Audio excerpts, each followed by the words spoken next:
What is good, guys? Welcome back to another vlog. Today we're gonna be working on this 135 for the homie. Yeah, this 135 right here. He sent me a crazy picture which I'm gonna insert right now, and it involves me taking off the cylinder head and checking the valves and checking the cylinder 5 and all that stuff. But I'm gonna just start taking everything apart. Okay, so the first few things I'm going to be taking off this car, it's going to be in this filter, this hose right here for the coolant, this catch can right here I'm going to take off. I'm probably going to take off all the coil packs, and these fuel lines right here I'm going to take them off as well. And then after that, move all the wires and hoses out the way, take the valve cover off, and then start disassembling the cylinder head. I got the intake off, I got the coolant hose off, and I got the hoses off for the catch can. I'm about to take off the fuel lines. These are a 15, but not all of them are the same on every car, so it depends. But basically, just turn, loosen, and twist. Usually, if you do have, like, if you just drove the car or whatever, or sometimes when you open the door, it kind of sends fuel to it. I don't know why. So like when you open it, you would just get fuel that would just shot out on you. So you kind of want to watch out for that. But I'm about to take all of these off, and I'll get back to you guys. I just took off the intake manifold. It's basically a bunch of 11 millimeters that go in here throughout, and then underneath the ECU is actually attached to it. I did not know that, but now I know. There are E8 sockets that go onto here, E-Torx. Basically just took all of those off, and then there's some stuff from wiring for the throttle body. So there's a wire right here for the throttle body. There are some sensors up here. Make sure you guys take off all those sensors. The reason why I took the ECU off instead of unplugging it is because I don't want to mess with the electronics like that. So I'm just gonna leave the ECU still in the car, just gonna leave it there. It shouldn't do anything. But yeah, let me just pull this out real quick. Alright, so I just pulled the fan out. Basically, it was only like one bolt right here. One of these, I believe it was a T25. I don't know if it's gonna focus or not, but yeah, it's a T25. Tuck that out and basically just slid it up. I had to push this hose back, the AC hose, because it was kind of touching. So I pushed it back, pulled it all the way up. You kind of got to maneuver between these hoses and this area over here, but it's really not that difficult. I'm about to take off this oil filter housing, and then once this is off and I move the oil lines out the way and all that stuff, drain it. I got the drain right there, so I'm not being rude to the environment. So after that, I'm gonna start dealing with the valve cover and taking off the injectors and all of that stuff. So we're pretty close to being almost having the head off. I got the oil filter housing off. I took off the sensors that were up here for the cams, and I disconnected these sensors over here. Right now I am working on this area right here. I just took off all of the wiring for the coil packs. I'm about to start taking off the valve cover, and then we'll see what happens from there.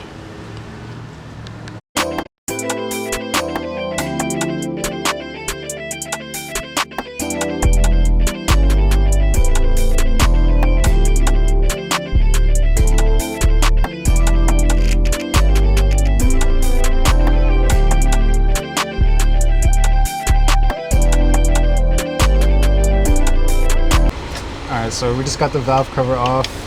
We also took off the injectors for this one. Supposedly you're supposed to use a tool to take them out, but these kind of came out easy, so we're just gonna hope that the rest of them come out easy as well. So there's like a E10 bolt that's in here. You loosen that up, and then it should cause the injectors to become free. And then after that, I just pull the injectors out.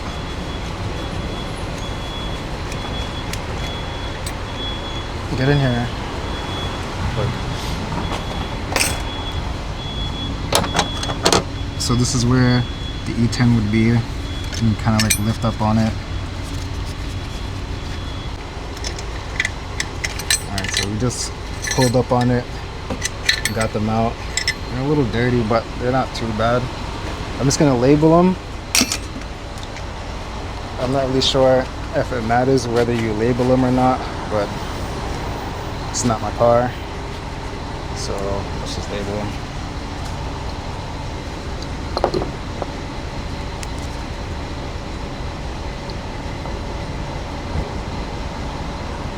Bad for.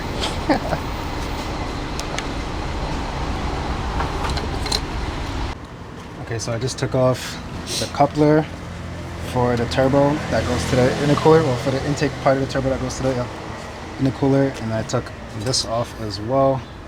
This is for, honestly I have no clue what this is for, but anyways, it was in the way. It was held up by a 10mm bolt. It was held up by a 10mm bolt right here above the tensioner. It was in the way of me taking off the tensioner. So now that this and that is out the way, I can take the tensioner off, and then I can start loosening these bolts and taking these off.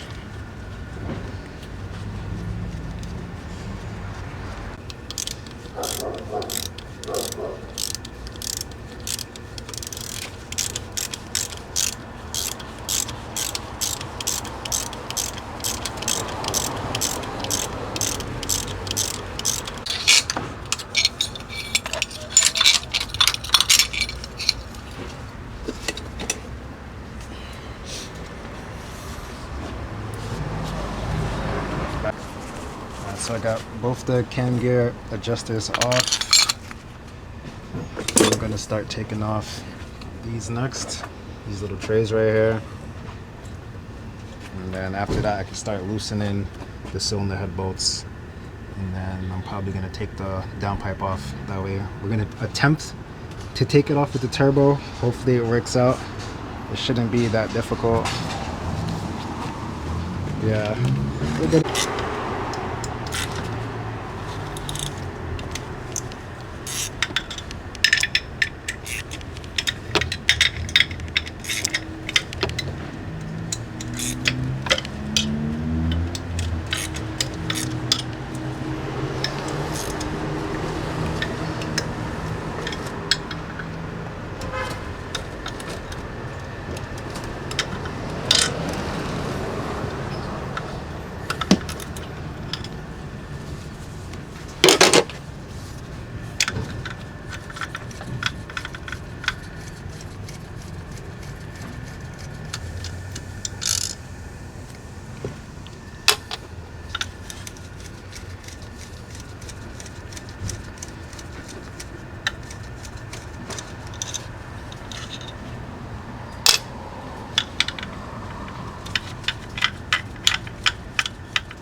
Now I'm about to take out the Vano solenoids.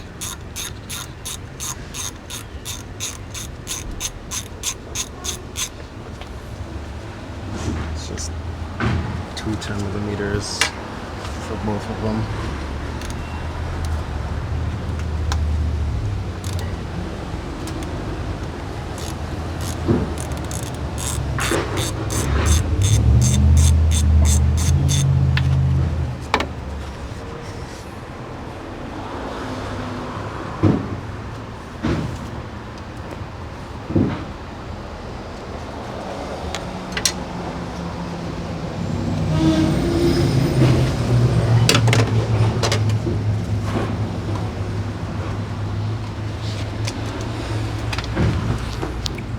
So caked up.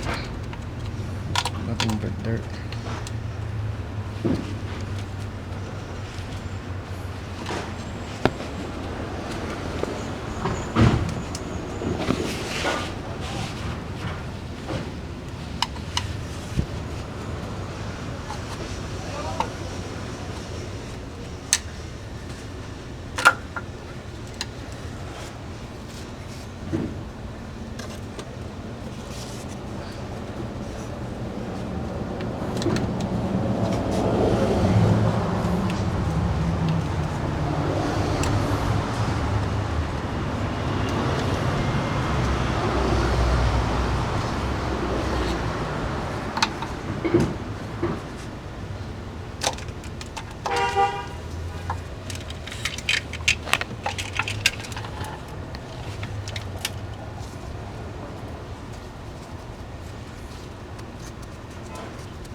Look at this. Look at the V-band. Why is the bolt up here? The bolt that I'm supposed to loosen is at the top instead of the bottom. If it was at the bottom, I'd be able to get it. Fucking coolant, bro. Oh my god. I'd be able to get the bolt from right here, which is way more accessible than at the goddamn top. Whoever put this motor, I don't know if they rebuilt the motor or what, but whoever put this damn thing on, evil.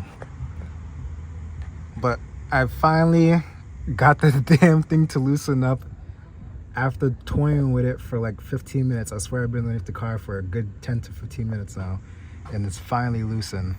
Look at the space I had to deal with. The fucking 13 millimeter barely even clears to go back and forth over here. I've been dying just to get the goddamn bolt out.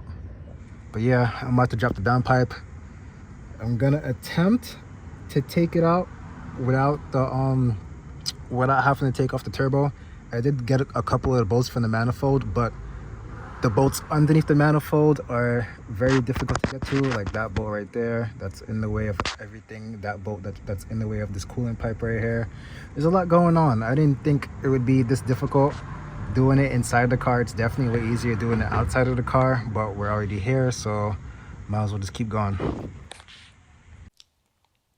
So after I took the downpipe off, I seen that there was way more space to get the rest of the bolts out, so I had moved that coolant pipe out of the way, and then I got all of the turbo manifold bolts off, and then after that I was able to just pull the head off. Shout out to BMW, they always hiding something. So there's a 10 millimeter bolt behind the cylinder head. I guess it's a ground, so it's ground to the cylinder head, which I don't know how that works because I think the cylinder head is aluminum, so make that make sense.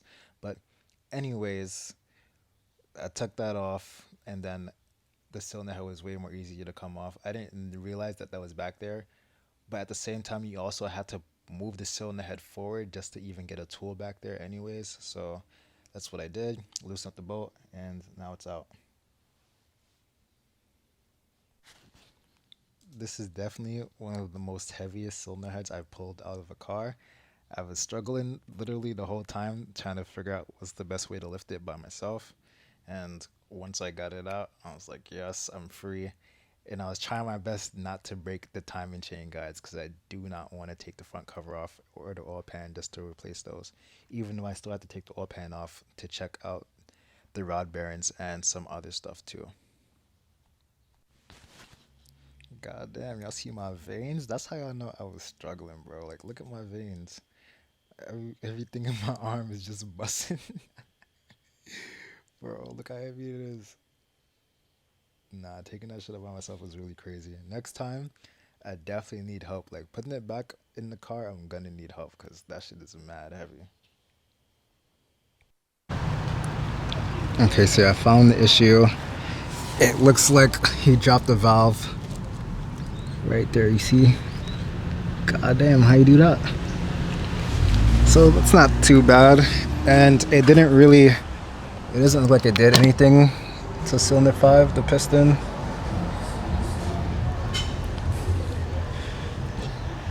And the other pistons are pretty good, so might just replace the one valve that he dropped and check out basically just all of the valves in this area, I guess. So that is basically it for this series of the build. I'll see you guys in the next episode. Peace.